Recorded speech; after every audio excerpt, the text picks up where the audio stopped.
if you were to encounter some roadkill, which hopefully with this fog light right here, you were able to steer clear of any of those opossums and raccoons and skunks and such. But if you were to happen to have a mishap and slip up, and we've all run over the dog or two or cat in our lifetimes, and we apologize to our neighbors, but we also said it wasn't us. But the best thing here is that this little plastic windshield for at the end of the hood is going to some of the remains of those animals are going to be directed upwards with the airflow. As you can see, the airflow, the air will flow aerodynamically across this front shield here, and keep the some of the splatter actions, because there's gonna be some splatters, there's gonna be some body fluids. This side of the car is the passenger side of the car, and what I'm trying to say is, with cosmetic imperfections, really, beauty's in the eye of the beholder. I mean, I'm sure the engine's great, the transmission's great, the car probably goes from point A to point B in just excellent fashion, with all the Honda quality that you expect, fun to drive, with a nice 4-cylinder front-wheel drive powertrain, and all the longevity and durability of a Honda, and excellent gas mileage to boot. I mean, there's really just so many great things that you could list about this car. Really, almost too long, too many things that you could say. And the passenger side, I mean, come on, let's be honest. Let's be totally clear here. You're going to be driving this car. You're buying this car for yourself to drive, and when I walk up to my car to get in it to go places, personally, I'm not one of these Dukes of Hazzard sliding across the passenger side type of, crazy, people. I enter my car from the driver's side. And if you're like that, if you're like the 99% of Americans who enter your car from the driver's side, there's a really good chance that you could live your everyday life. You could go to Food Line, you could get to work, and never literally even lay eyes on this side of the passenger side of the car, which, and again, it's just visual, but if you wanted to spare yourself from having to catch a glance of it, I mean, it's really just the strategic parking, and the 2011 Chevrolet HHR, and you've got a moving van there in the background, so could be a chance that, the neighbors are moving. This guy could be moving, could be the neighbors moving. Kind of looks like it's parked, maybe on the neighbor's side there. So, not everybody wants to wake up every morning and look out their window and see a Chevrolet HHR in the neighbor's driveway. It's just a personal choice that some of us make. I'm not sure that I could live next door to somebody with a Chevrolet HHR. I mean, once you park that thing even in the neighbor's driveway, that's going to be docking your property values, especially in bright red. It's going to be pretty hard to unsee that. So the U-Haul could be for the neighbors. In fact, if I had to take my guess, the U-Haul is probably the neighbors moving out. But my hats are off, and I salute any American who wants to do that to better their lives. Then with the 09 Chevrolet Subaru Legacy, what am I saying?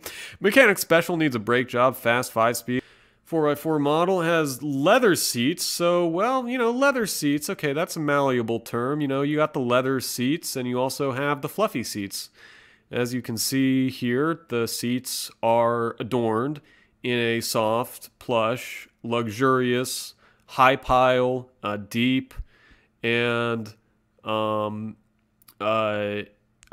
luscious fabric that has been procured through the finest retailers in the local area, including AutoZone, Pep Boys, and O'Reilly's. And these synthetic lambskin fibers are known to the state of California to cause cancer, but also to Buddhist monks in Burma and Southeast Asia to be some of the softest genuine synthetic textiles that are known to man. And actually, they're really an upgrade over the leather. As you can see, the leather is under this stuff. Yeah, you could have leather, but this is really an upgrade. They wouldn't put it there over the leather if it wasn't an upgrade. But yeah, you can see there that steering wheel cover. I mean, it's seen better days. It's got stories to tell, and to the right person, you get behind the wheel of this 1500 K5 Blazer and you crank up that 350, And everybody loves a Suburban Blazer, whatever the fuck it is. Everybody loves this and the 350, classic, big truck, American engine. As you can see, there is a bit of an accent. There's an indentation for to accentuate the driver's side. There's an indentation on this plastic bumper here. Again, plastic. And Chrysler during this time period was at the forefront of plastics use. They were on the cutting edge, not of plastics technology, not of plastics quality, but with the volume of plastic and the amount of plastic and the sheer number of pieces of plastic that they were able to affix to a wide variety of models that they sold. And Chrysler historians from the early 2000s will tell you this: just the plastic aspect places them in rarefied air. Actually, they were kind of an island unto themselves with the plastic. Again the volume, the volume of the plastic, the volume and the amount of the plastic was the big thing. It wasn't the quality or anything, but they were on the cutting edge as far as volume of plastic and adorning